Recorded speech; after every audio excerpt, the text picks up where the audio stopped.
Okay, welcome back guys, Ben here, and today we are checking out a game called Let Them Trade. Build a network of cities that produce and trade resources, upgrade your castle, and protect the cities from cheeky bandits. Tinker with the economy at your own pace, and watch the charming wooden world grow into a lively and thriving kingdom. So this is going to be a very chill one. We're going to be checking this out. I quite like checking these types of ones out. Checked out Preserve recently as well, and this is giving me kind of with the hex tiles, giving me a little bit of like a Dwarf Romantic kind of vibe as well with that Preserve too. So yeah, we're gonna check out Let Them Trade, and they were kind enough to provide me with a key for this as well. Spaceflower is the dev, ByteRockers Games is the publisher, and it is already out. It came out on the 24th of July, and it's $14.99. No demo or anything. As always, I'll leave a link to the Steam page in the description below that like button.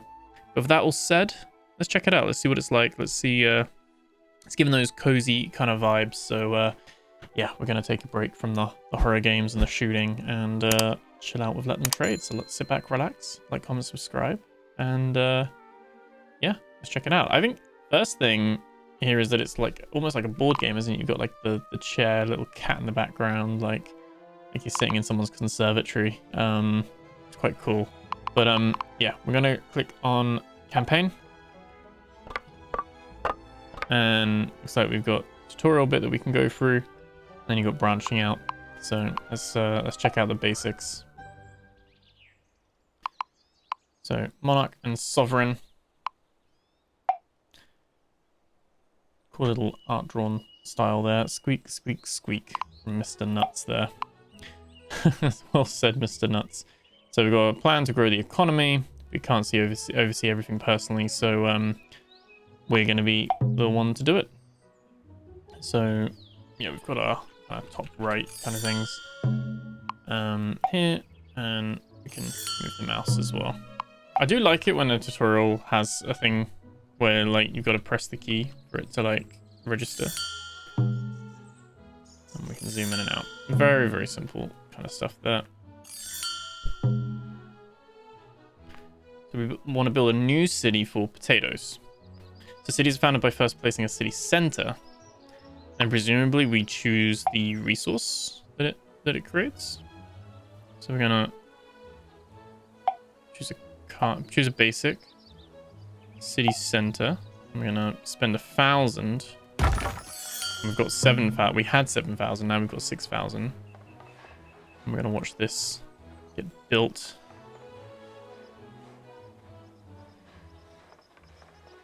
Silverfield is happy. We've got some like resource nodes over here as well. This is grayed out tiles for some reason. Got forests over here as well. Wait for construction to finish. We can actually speed up as well. Got hotkeys for that. So we founded a city, so now we can place production and residential buildings on neighboring tiles. Okay. Okay, so we want to build 2 potato farms. Is that also under... Oh, under peasants. So do the potatoes matter? Does it... There's no, like, yield difference, I don't think. So we're going to put 2 potato farms there, and we'll put 2 peasants there, and we'll watch those all build as well. And we can see they're going to have basic needs. They need wood and potatoes, and their luxury needs are wool and fish. So a little bit like Anno, for instance, where presumably you get different levels of citizens, like peasants, and then artisans and nobles and things like that. And then basically you'll then have all have their own basic needs and their luxury needs, and you've got to make sure each one is having its what's it called? Like their needs met. Let's speed this up. There we go. So, did you see the little guys with carts transporting resources to the building sites? Those are city transporters. All resources must be transported from where they're produced to where they're consumed. Okay. So they do that inside the city. So, you'll see arrows which indicate distance, which will need to be traveled by transporters, and it only has a limited amount. So the bigger the city gets, the farther the transporters will need to travel, and the more difficult it will be for them to keep up. Okay. So we'll be mindful of our like spread. We've got some great unexplored tiles. In the top left, you can see the UI where your knights are listed. Click on the scout icon and select the scouting flag.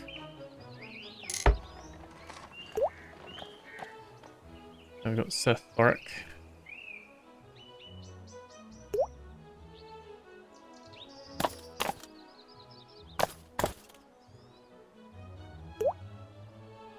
Wait.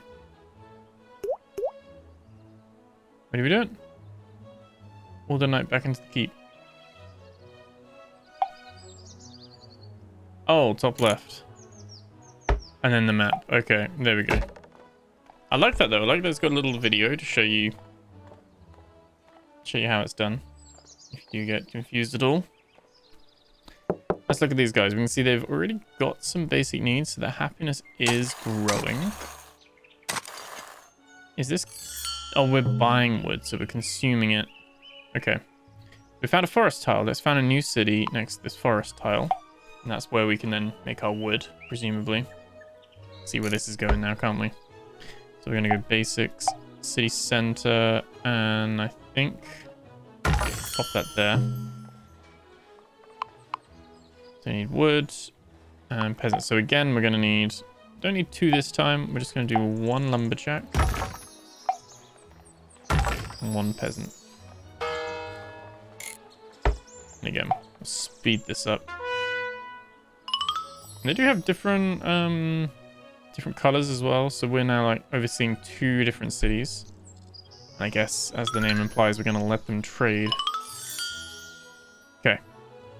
So they have needs and wants. You can see like the basic kind of thing here then. So we've got basic and luxury. Basic are the more important. So they'll be unhappy if they don't have them. And they'll no longer move out if they've got both of them. Luxury just give you a boost, extra happiness, but not enough if the basics are missing. So you can't like supplement them with wool and fish if they don't have their basic wood and potatoes. So, but the more happy they are, the more money we get. So we do want to keep everyone happy. So now we want to build a road. Traders will not move very quickly over normal tiles. So we can go basics, road.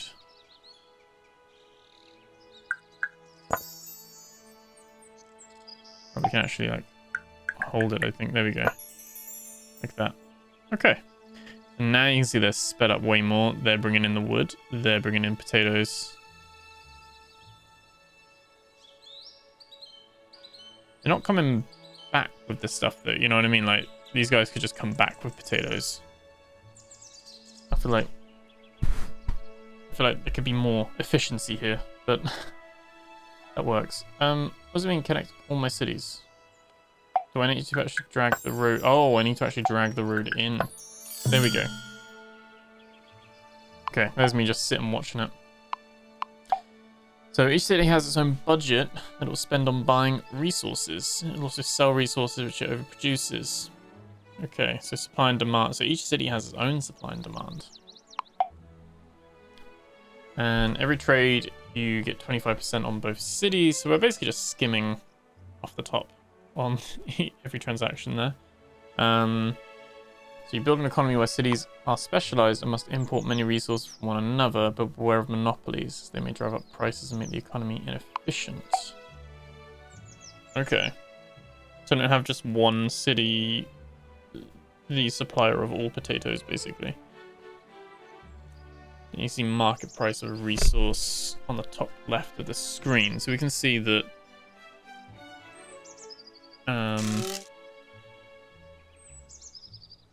potatoes are 4.4, wood is 4.1, so they're roughly similar. Plank 7.3, fish at 1.9, wood is 1.8. Okay. So we'll produce potatoes and buy wood, and the second city will produce wood and buy potatoes. Let's watch it in action. It's a very like simple idea, but like it's quite clever actually.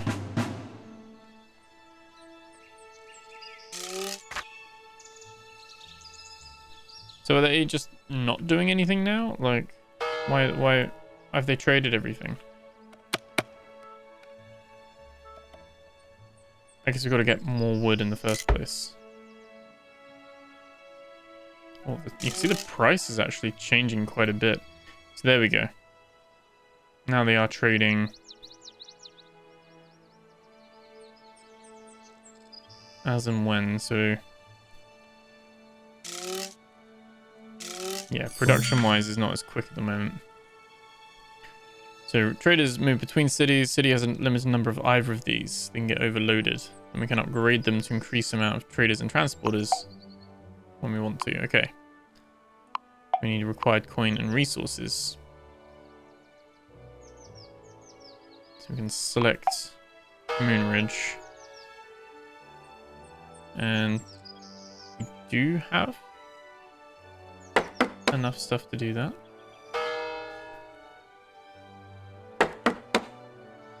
We'll upgrade both of them. I only need to do one, but and that's the first part of the tutorial. I like it so far. I like the little like charm of it. It's quite interesting. You can see it getting more complex when you have a city producing wool, fish.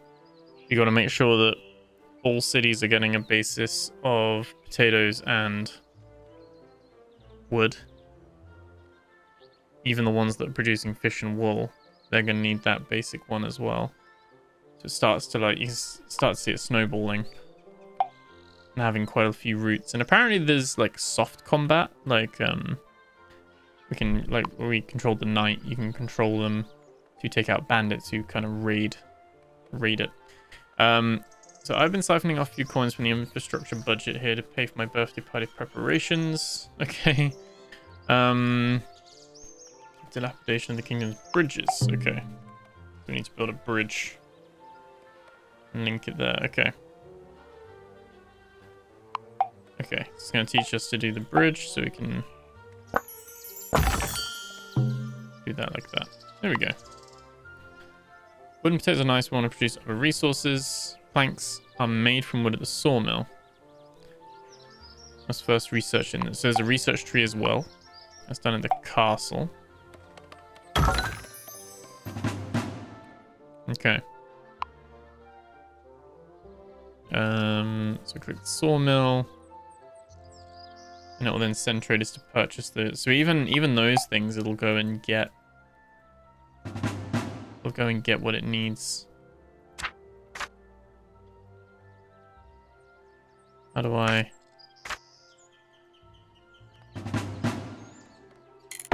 Here in the castle keep. Oh, literally that button up there. There we go. Sorted. So yeah, we've already got these ones unlocked, but we can upgrade them. So we can get different levels of homes, potato farms, lumberjacks as well. We're going to just do the base sawmill. Let that just kind of research away. And speed it up again.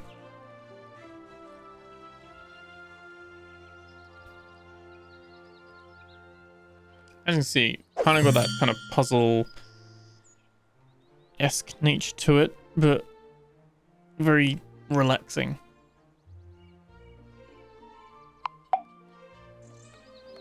Okay, this probably makes sense to, yeah, as it's suggesting here, have the sawmill with the lumber.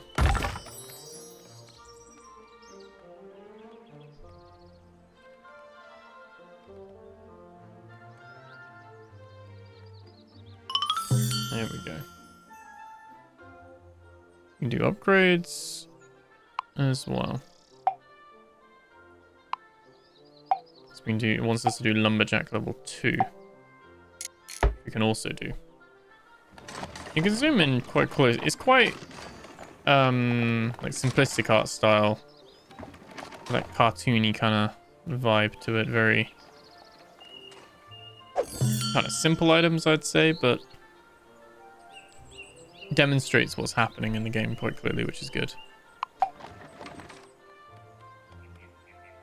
Okay, we're actually losing a bit of money. So now we want to go to the lumberjack and upgrade one of them.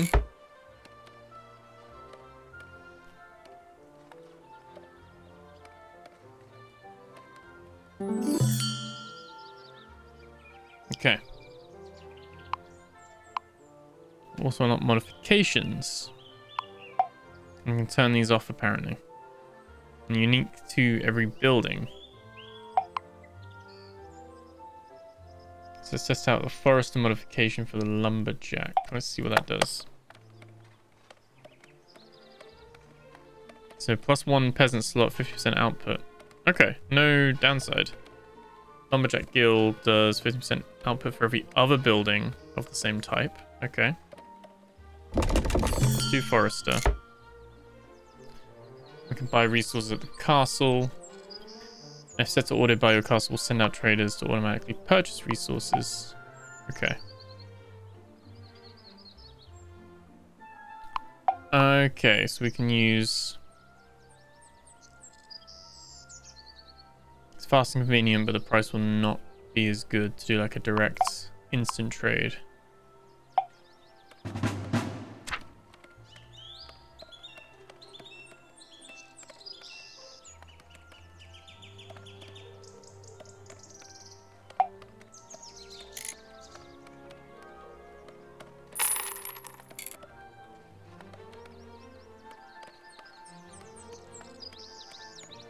Okay.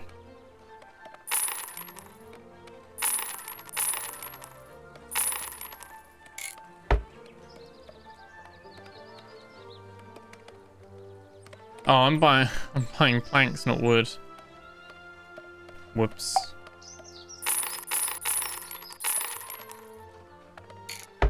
There we go. I was wondering why it wasn't going up. Okay. Meet me on the next map when you're ready to start your first job. It's nice to got a little campaign going for it as well on that side of things. Okay, so this is Crooks K on the outskirts of our kingdom. So despite my impeccably wise and selfless leadership, this kingdom does not have an occasional problem. Does have an occasional problem with bandits. Okay. So we've got a train retinue as well. So this is the extra kind of dynamic with this game then as well. Kryptonite and finally kick Big Bad Bob's butt. Okay. So we need to research the light barracks first. Build it in the castle. Okay. So it's got a little bit of like I haven't played new Civ 7, but it's a little bit like Civ 6 where you're placing the districts around the city. So we want to research the light barracks first. It's fairly high up on the... Not too bad. It's fairly high up on the skill tree.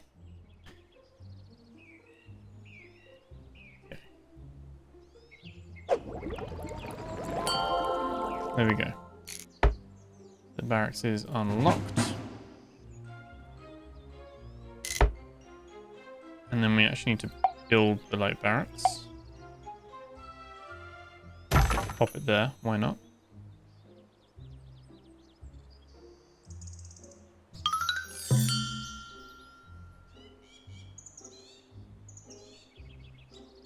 Okay, so now that you have a barracks, you can train some retinue. It'll increase his combat strength. So you start with a knight, presumably, from the looks of it.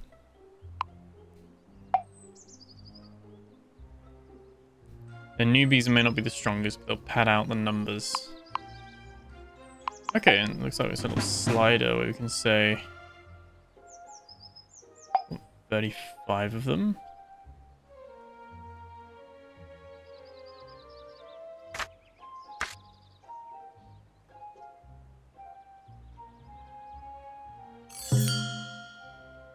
Okay. So now you can equip them to the knight. So we select the knight.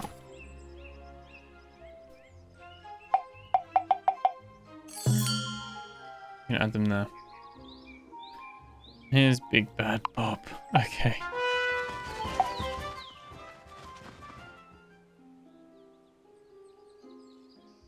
So do we just put him... There we go.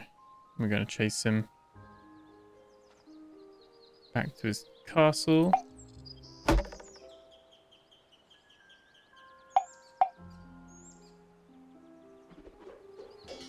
Very, like, Civ 6 vibes right now with a barbarian camp at the beginning. If you know, you know. So, very good work. We showed him. Okay, so that's basically the free kind of tutorial pieces done, as it were. So we'll have a little look at branching out.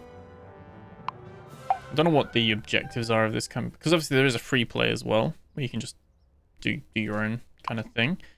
We just want to optimize wood production. Not really liking this king. So we want 2 city centers, 4 peasant homes, 2 lumberjacks, 2 potato farms. So it's basically the same as what we just did. So we're going to have a go at it ourselves now. So I guess we do want the castle keep relatively near.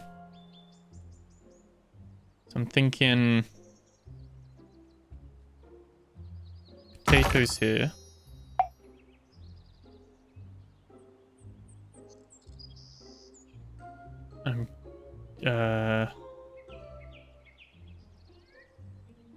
Don't want it super far though, do we?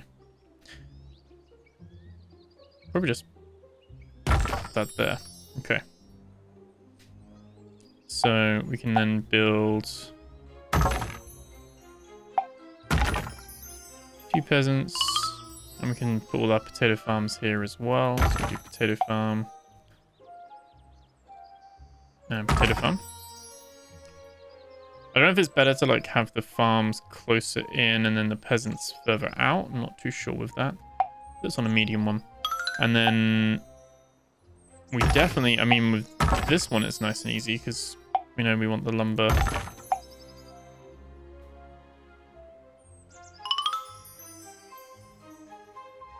Here and here. It's actually a little bit of a red one, to be fair.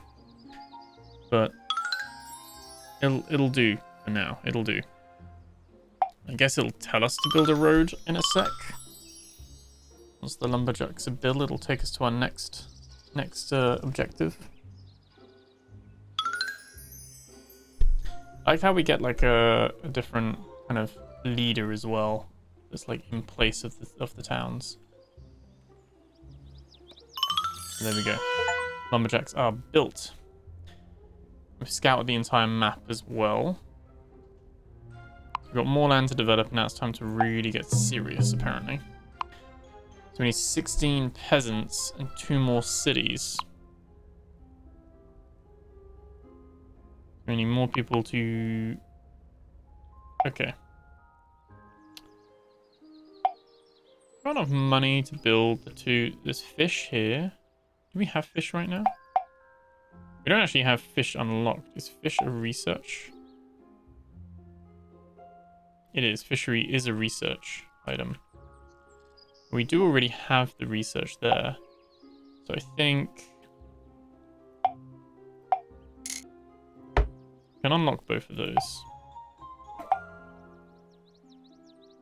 I think we can have fish there. I don't know about sheep. Where's the wool come from? Place down a farm for that? Let's, for now...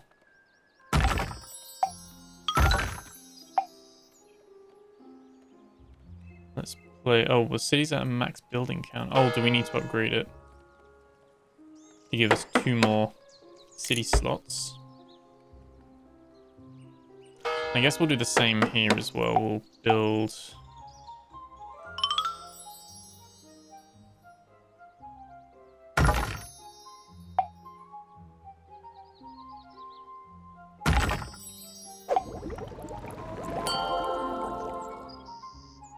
Gotta wait for that upgrade to happen. Gotta wait for that upgrade to happen as well.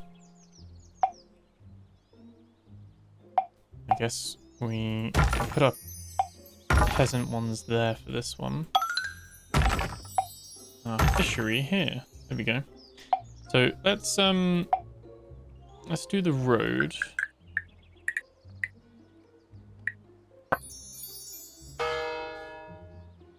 Don't want to make that mistake again. We want to link that up.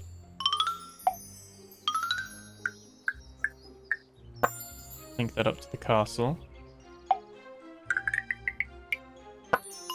Probably link the road there. So it does cost money, but it's like instant. You don't need to wait for it to like build or anything like that, which is quite nice. We have unlocked sheep farm and the mountain goats modification as well. This is still... Oh, this needs some planks, I think.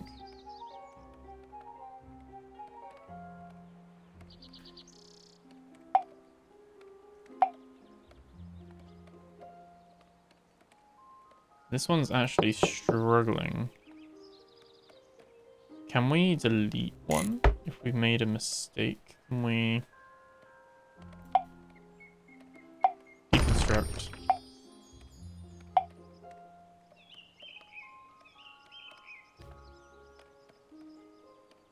Yeah, we kind of want it.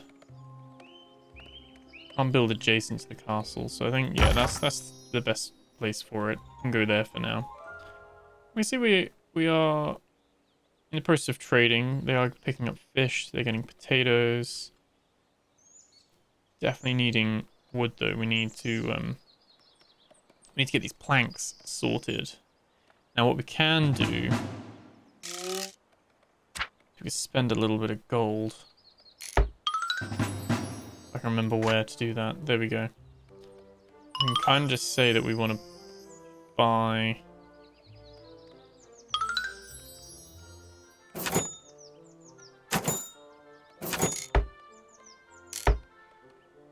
some planks. There we go. We kind of turn that off. And we should start putting planks there to upgrade that. That doesn't have too much money. Because I guess it's not creating, it's got to buy both wood and... Can this make its own wood though as well? It can. It can make its own wood. So this one's actually like a multi-purpose city. Time to get one of those burly fellows to work and up the output. It wants more wood production per minute. And level 2 lumberjack upgraded. So do we need to research that? Let's have a look. We do. Let's unlock that research. And it does have the stuff now, so they are like working away on it. This one is leveled up already. So we can actually get... Oh, we don't... We could get some wood in here as well, but we probably want to like specialize it. So I'm going to put a farm here and here. I was gonna say, if I thought about this better, we could have probably had a road, like have a little loop, but this is fine. This is gonna basically just make all our potatoes. I wonder if there's any downside to having like each city has one potato field, one lumber yard, so it ticks over with a little bit of its own resource. But obviously the speciality comes from the main other cities, perhaps. Not sure. This one's upgraded now, so we can actually put a couple more lumberjacks in. I think that's maximum now as well. 9 building count. This one maximum, 9 as well. And this one is at 7. We don't need to upgrade that one just yet.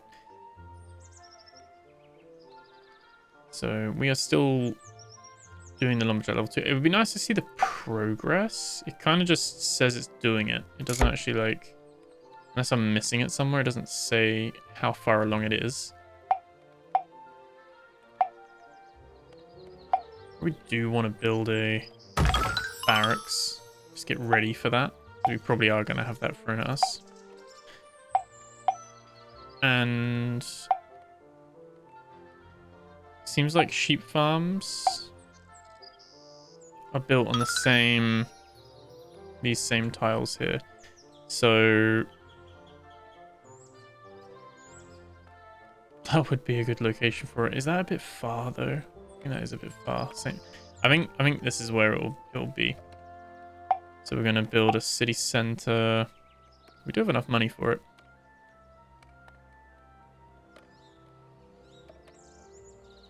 We're gonna build it there. We're gonna have 1 and 1. 1 and 1, like that. And then we're gonna do a road. I'm gonna pop that there like that. Okay, a few little cross through it. I mean, first of all, it runs very nicely, just from a technical aspect. It's not obviously like breaking any groundbreaking kind of graphical boundaries or anything like that, but it runs nicely. It's smooth.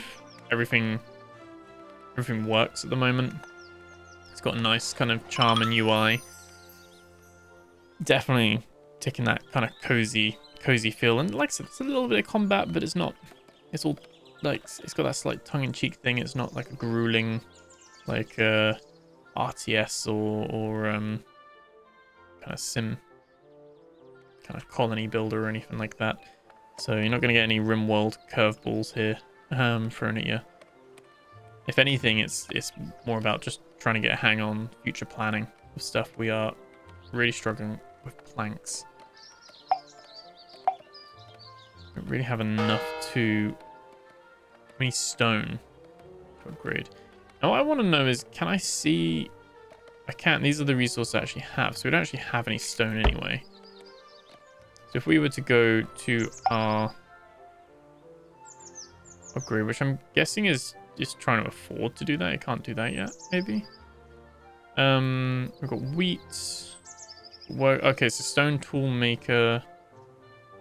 That's in the workers sections. There's peasants, workers, then citizens, and then aristocrats. So as you can see, it does get its complexity. You can look at carpentry, armory. These are going to be things that pottery to like keep the different people happy. We've got coal mines, iron mines, gold mines. All the mining and bakeries and stuff. That's all done at the worker level, and that's where we can unlock the worker home. Which now we've done sheep farm and fishery. That will give you the tools to be able to do that. Go up to that as well. Quarry is what we're going to need for stone. But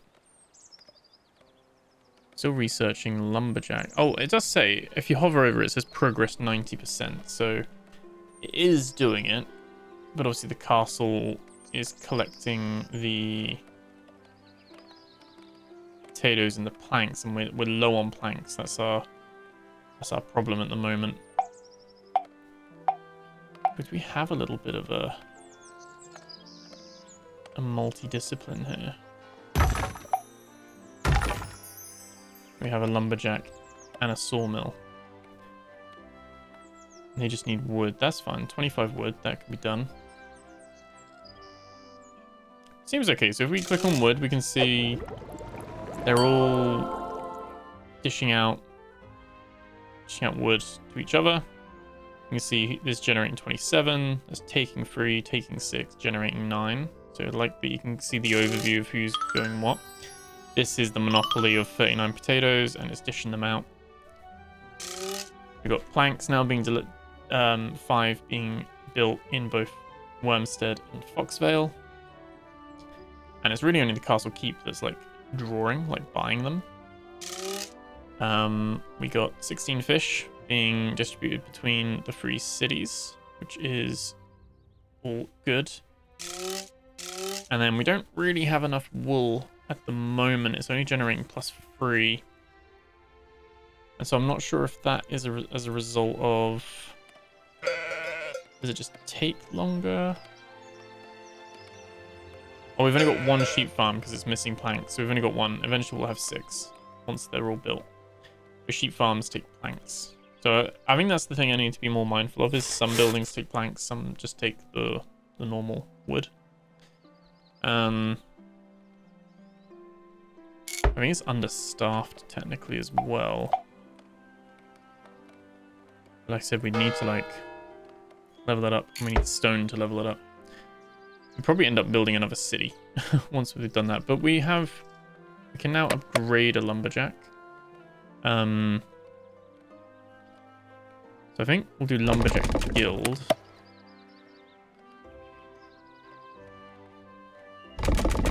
And we'll do a Forester. So those will basically be upgraded. That's all good.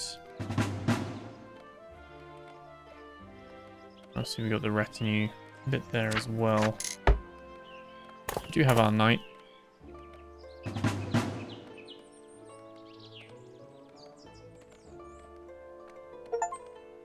Okay. We've got a 100% happiness achievement in a peasant home, so I guess that's them getting their, don't know which house that is, but one of these houses has everything they need. That's when they get the extra coin, basically. So we have unlocked quarries. I think it's going to be, it would be cheaper to build another city, but we actually don't have enough city slots. We are limited on this map to 4 cities. So I think that's the puzzle thing here. We can now upgrade. I don't think peasant slots matter too much. Maybe they do. I don't think we're filling it at the moment anyway. We can try it, but I don't think it's making too much of a difference here. So this one will be the one that we'd want to upgrade.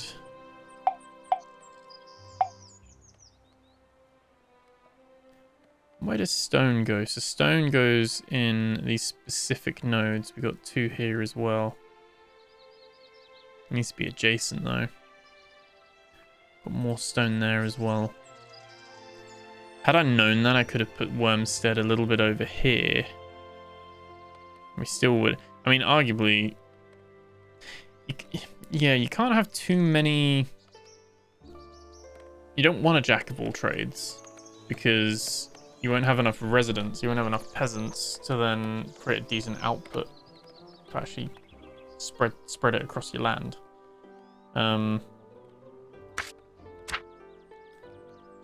Again, not sure if we can. Can't buy stone either. So that's something. Not generating money though, which is good. Wormstead is the one struggling the most, whereas actually the fishery village is actually the one that's been most profitable, despite not having too much going on. Like it's just selling the fish and a little bit of wood. But this is actually showing that maybe having a bit of a split focus does work, perhaps.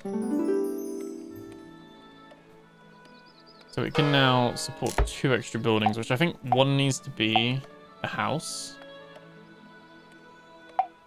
Can't build stone here, so that's kind of a moot point. We can't build any other fishing things, so you could go with the 2 peasant things. We've already got 3 of them. Could go over planks. I think it's kind of a.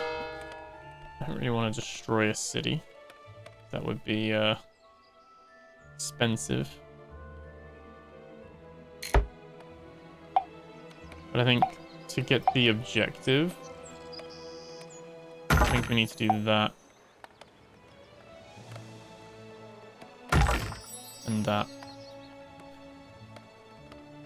And that should mean if we upgrade these, because we can now upgrade them, we can give 50% extra output. So you can already see, like, if you do what I did and you don't forward plan it that much, you can actually quickly come into a little bit of a